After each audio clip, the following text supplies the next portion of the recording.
This is my underglaze test tile showing different techniques on how thickly you paint the glaze and different clear coats. And then also I'm testing if different colors stick to the bottom with different numbers of layers and things like that. So I wanted to walk you through showing an example of me painting when I talk about different techniques. So I have learned that the way that I paint 3 layers is really different from the way some of my students paint 3 layers. When I paint 3 layers, like in this corner, my first one, I'm like stacking up the glaze so much so that it's the same. See how that's like a little bald spot right there from my brush? So I'm immediately gonna cover it with more glaze, and I'm really just caking it on there. Versus a way I saw some of my other students painting is they take a very small amount and they drag it along where they want it to go. And they just spread that really thin amount around.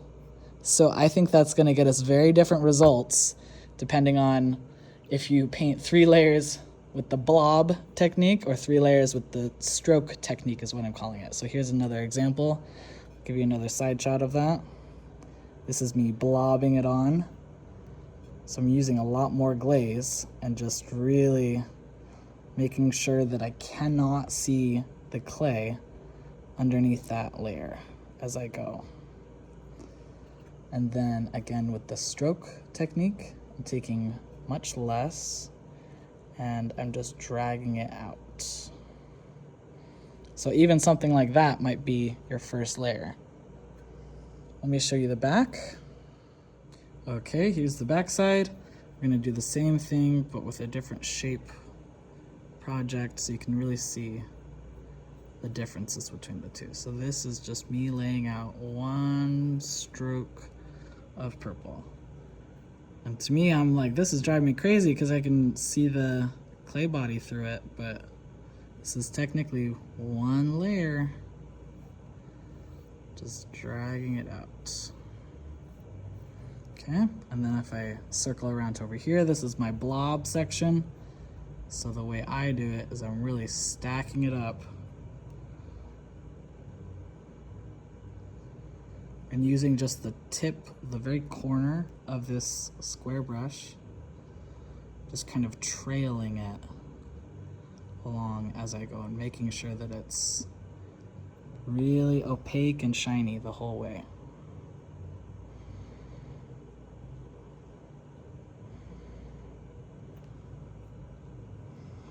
Stopping to get glaze very frequently.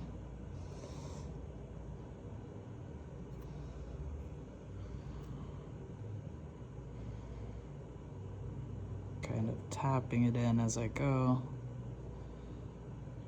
dropping off glaze as I drag the brush.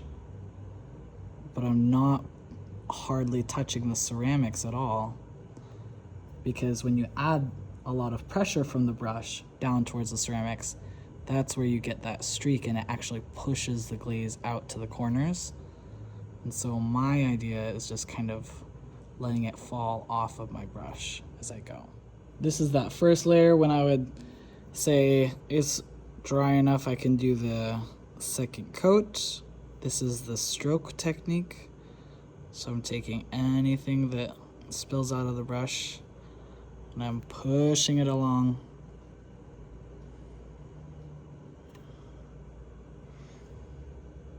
Using much, much, much less glaze.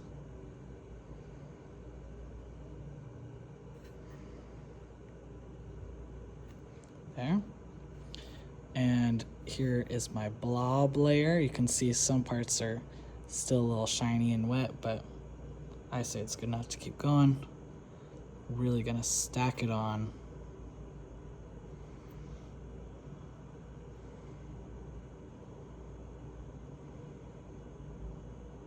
So it's completely shiny the whole way through.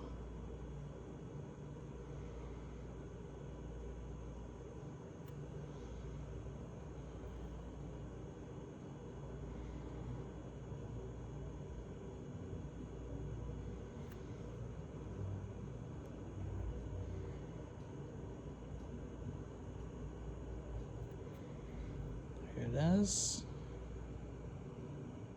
Okay, for my third layer, I'm gonna show you exactly how much I'm getting on my brush. So probably just a tiny little dip. And then dragging it out for the stroke.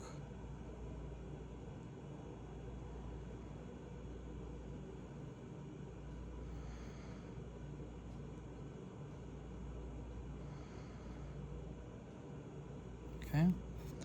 Then for the blob side, I'm really loading it up so then I can just drop it on.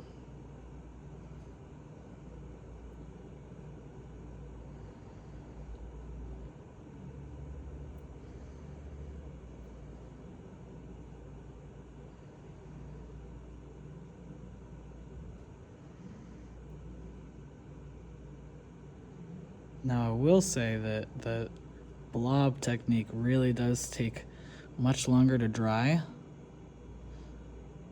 than the stroke, the 3 strokes, but I also feel like people are doing only 3 strokes and they're saying, look, it's completely covered, I don't see any clay through it, just like the blob technique.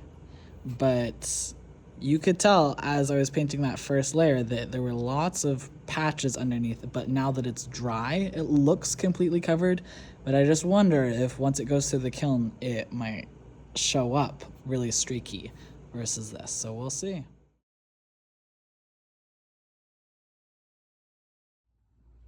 Okay, here we have the finished plate results out. I'm gonna try and show it as well as I can. On camera, it's pretty much gonna look the same, but in person you can see some differences that I'll point out.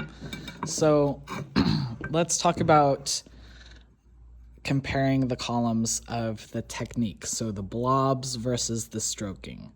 From what I can tell, when it is really thick and blobby, you can get this, like, let's see if you can see it, layer on like the black and brown and the orange up there. It can stick out above the clear glaze. You can see that really well on the black and brown for the blob swatches. So when I feel this on my finger, it's a little bit matte still.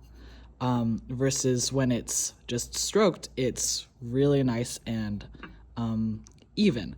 But then if you look at some other color swatches, like the chartreuse and the lavender, those are consistently way too thin and look really watered down and pretty much just washed out on the stroke samples. But on the blob samples, they turn out quite nice. Actually, this one still feels a little scratchy, so maybe you would need to do somewhere kind of in the middle between the two ideas. So I think that's kind of the general thing, is looking at each color, because that purple is really consistently very, very thin, versus like this red looks really nice and pigmented even when it's just the stroke technique. And the yellow as well has decent coverage.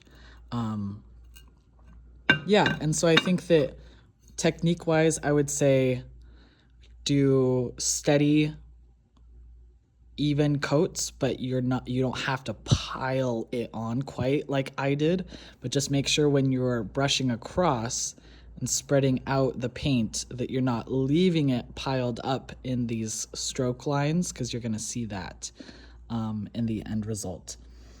And just being aware of things like this green and yellow, green and purple are especially likely to turn very, very light after the firing. So let's talk about the different glaze clears that I used on this side over here. I used the stoneware. In the middle, 2 columns, I used the Amaco Crystal Clear. And then on these last 2 columns, I used our big dip clear bucket.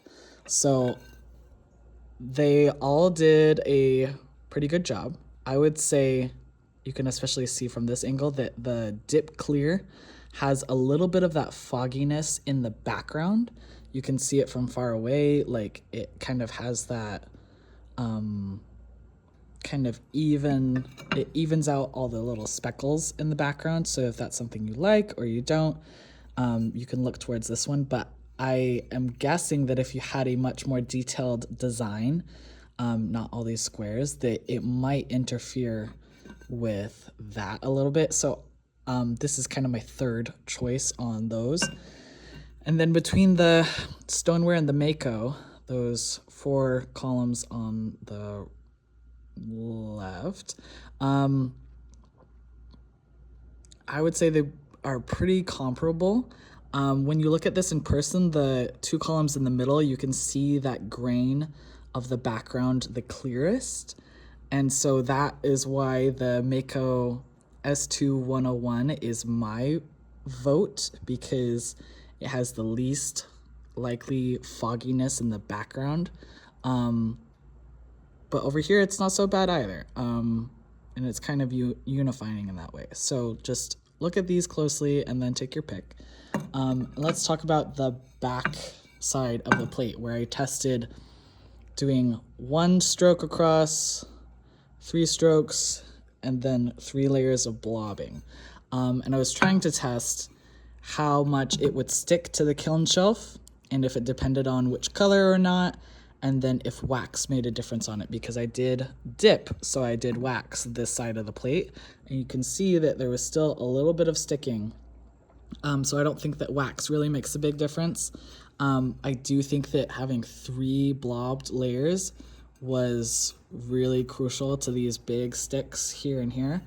But even like these are all thick and they didn't get anything, so I'm not sure if it was just kind of the way my plate was arranged, if these were just the pressure points or not. But I do think that having 3 thin layers and kind of